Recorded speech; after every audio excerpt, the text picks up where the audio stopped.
lifestyle interventions still remain one of the cornerstones, and maybe the first cornerstone to address in patients who are trying to treat to control lipids. Oh, I'm definitely using lifestyle intervention. I'm famously known as the vegan cardiologist.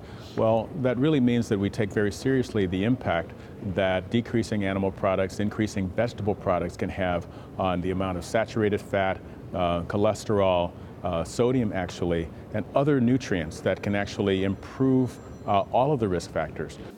Absolutely. If I begin a high-intensity statin, I discuss lifestyle modification. And this is actually a very important issue. High-intensity statins slightly increase the risk for diabetes. And we know that with diet and exercise, you can markedly reduce the development of diabetes. So most of the people I'm seeing is the two biggest issues that they want to prevent is they don't want to have cardiovascular disease, they don't want to get diabetes either. And so I think it's a key teaching point. 30 minutes of exercise, walking, 5 or 6 times a week, lose 5% of body weight. So that's, 200 pounds, you lose 10, 15 pounds, reduce onset of diabetes by almost 2/3. I've yet to see a single person who's not motivated by that. Really, the conversation should start with modification of lifestyle.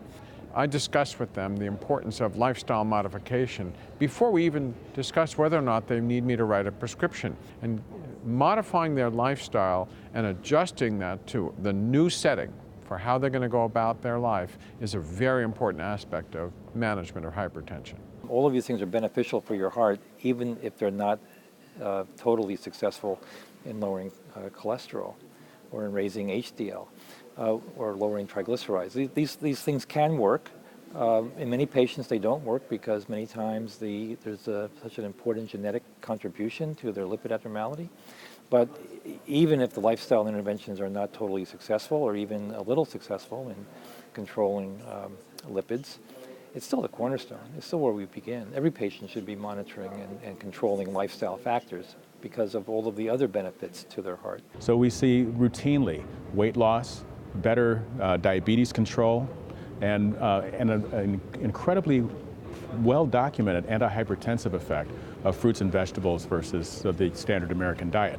So we really focus on that, and even in the midst of a large amount of pharmacological therapy, we're always looking for that edge to decrease the amount of drugs that we're using and increase the amount of lifestyle intervention that we can do. I ask them if they have a smartphone, and they usually say yes and pull it out, and we put it on the table, and we discover some apps that they can use to monitor their steps.